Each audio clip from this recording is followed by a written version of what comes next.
Nabati nato sa atong mga pagbasa, ilabi na sa atong unang pagbasa, nga ang katawhan ni adtong panahona, nga anaa sa kangitngit, nakakita sila og kahayag. Unsa man ang mga kangitngit nga ilang nasinati. Unsa man ang naghimo sa ilang nasod o katilingban, nga nagpuyo sila diha sa kangitngit. O bisan sa atong ebanghelyo, atong makita kana nga hulagway sa kahimtang sa kangitngit, nga gipuy-an sa mga tao panahon nga natawo ang Mesiyas. Ang mga tao layo sa Ginoo. Ang mga tao nagpuyo diha sa sala.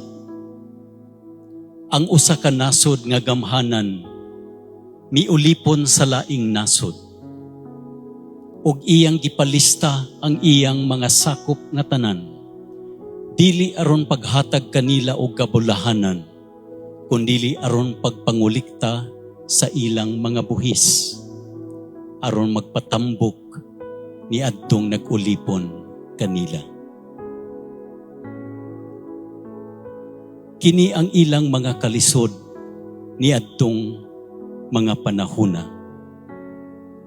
Ug kita nakasinati usab og daghan nga mga kangitngit sa atong kapanahunan karon. Apan ang atong mga pagbasa, wala lamang nagpakita kanato sa hulagway o kahimtang sa kangitngitan.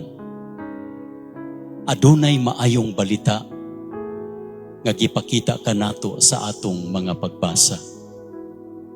Ang katawhan nga anaa sa kangitngit, nakakita sila og kahayag. O kining maong kahayag, mao ang tinubdan sa ilang paglaom. Kining maong kahayag, mao'y magdasig kanila, aron dili sila magpadayon pagpuyo diha sa kahimtang sa kangitngit. O kini nga kahayag, dili sama sa usa kay spotlight nga sa imong pag-on, sa imong pag-turn on, mohayag kini og kalit.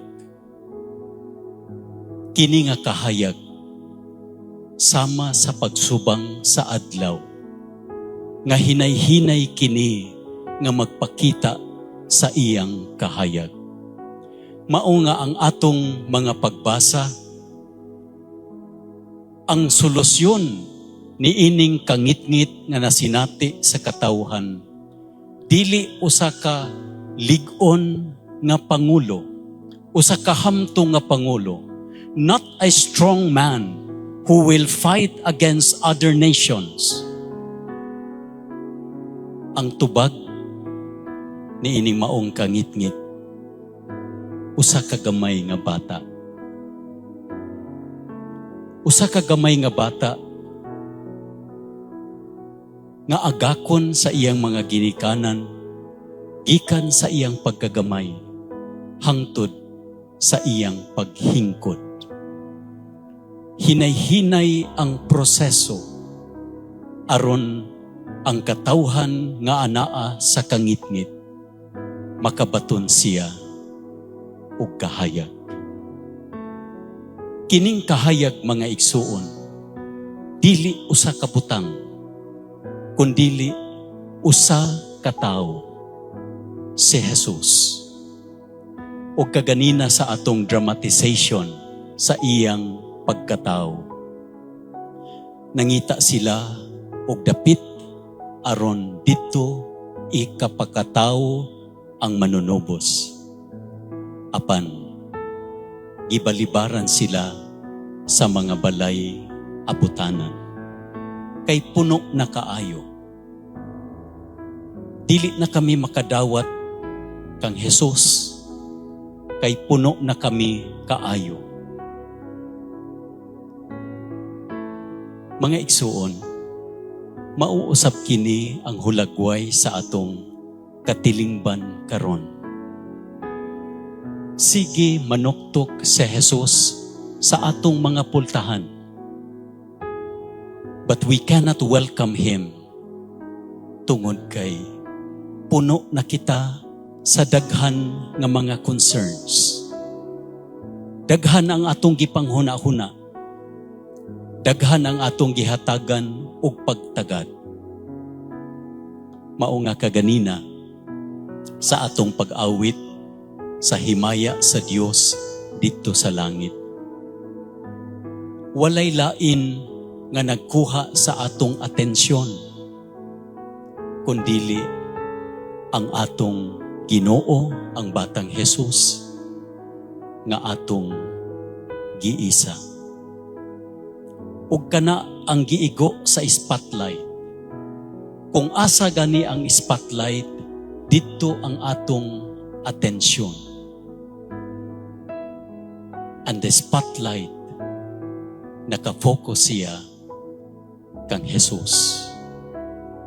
Nga kung gusto di ay nato nga mausab ang atong katilingban, kung gusto nato adunay kahayag ang atong kalibutan, ang atong nasod, ang atong pamilya, walay lain nga angay natong buhaton. Atong sudungon si Jesus. Si Jesus gusto nga magpadayon pagpakatao dinhi sa kalibutan. Tungod kay doon na pa'y mga dapit, doon na pa'y mga higayon nga wala nato ipadayon si Jesus sa atong kinabuhi.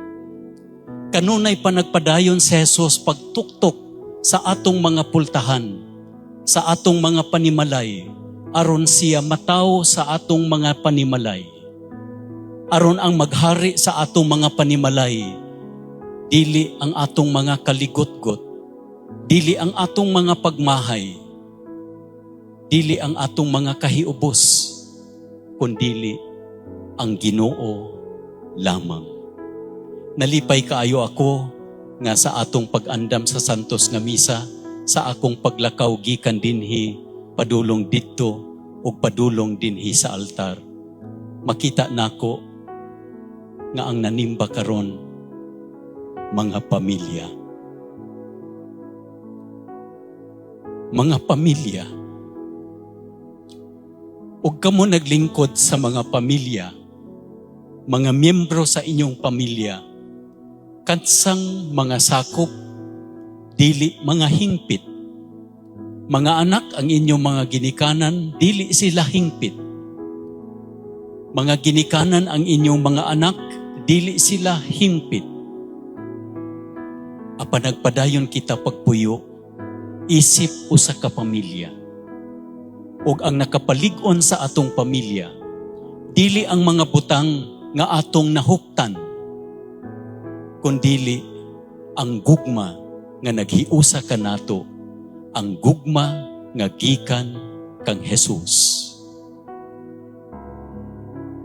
Unta atong ibalik ang atong mga pamilya nga tunghaan alang sa mga maayo nga mga hiyas sa kinabuhi. Ang atong mga pamilya mahimo unta nga unang mga eskwelahan sa pagkamatinud-anon, sa pagkamapasayloon, sa pagsabot sa uban. Ang ato untang pamilya mao ang dapit nga atong madaganan kung kita nagkalisod. Ang atong pamilya dili lang unta usa ka house, pero usa ka home. Diin modangop kita kung kita magkalisod. Kung balibaran kita sa daghan nga mga tao, sama unta ang atong pamilya kang Jesus, Maria, og Jose. Nagpadayon pagpanuktok ang Ginoo aron mataw siya, dili lang sa atong mga pamilya, kundili diha sa atong mga trabahuan, sa atong mga opisina, sa atong mga negosyo, sa atong mga bukasyon, sa atong mga propesyon, ug ato untang ipakita nga si Jesus gayud anaa sa atong kasing-kasing. Nga si Jesus gayud mao lamang atong gisangyaw ug ang atong rason diin kita nagpuyo sa atong tagsa-tagsa kakinabuhi. Atong imaginon unsa kakahayag ang atong kalibutan, ang atong katilingban, kung ang sentro sa atong kinabuhi dili sa lapi, dili ang atong gahom, dili ang atong popularidad, kundili ang Ginoo lamang. Mga igsuon, hinaot unta nga kitang tanan mobalik sa Ginoo. Ang korupsyon nga nahitabo sa atong nasod karon, usa kini kasinatian sa kangitngit. Ug makabaton lamang kita sa kahayag kung kitang tanan maningkamot sa paglihok alang sa katilingbanon nga lihok sa kabag-uhan. Tungod kay kini nga maong sistema, kitang tanan kabahin niini. O kung kita kabahin niining maong sistema nga dili maayo, kabahin usab kita sa solusyon aron kini maputol, maundang ug dili na magpadayon. Dili maputol ang korupsyon pinaagi lamang sa atong pagsinggit sa hustisya. Dili lamang kini maputol tungod sa atong mga kaligotgot ug mga kasuko sa mga nagbuhat niini. Makatabang kini nga mga butang.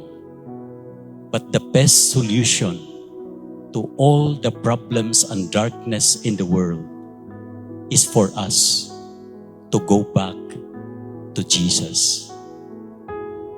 Unya,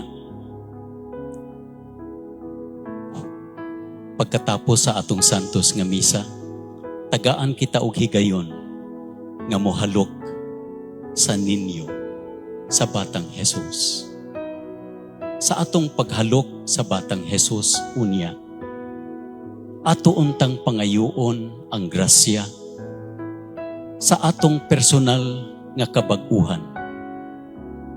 Nga unta gamiton kita ni Jesus.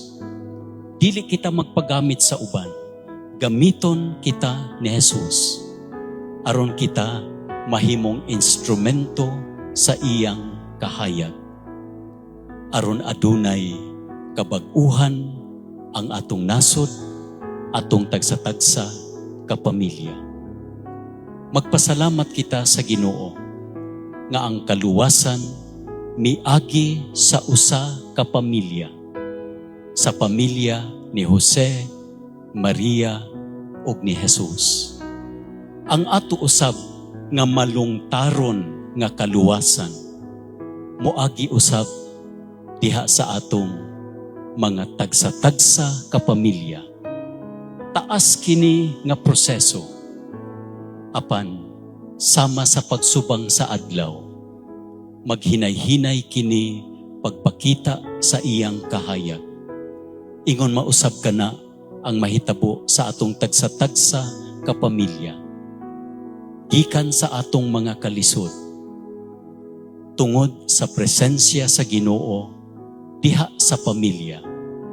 Iya kitang balaanon aron ang atong gamay nga pamilya mahimong instrumento sa kabag-uhan sa dako nga pamilya sa Dios nga mao ang atong katilingban, mao ang atong nasod.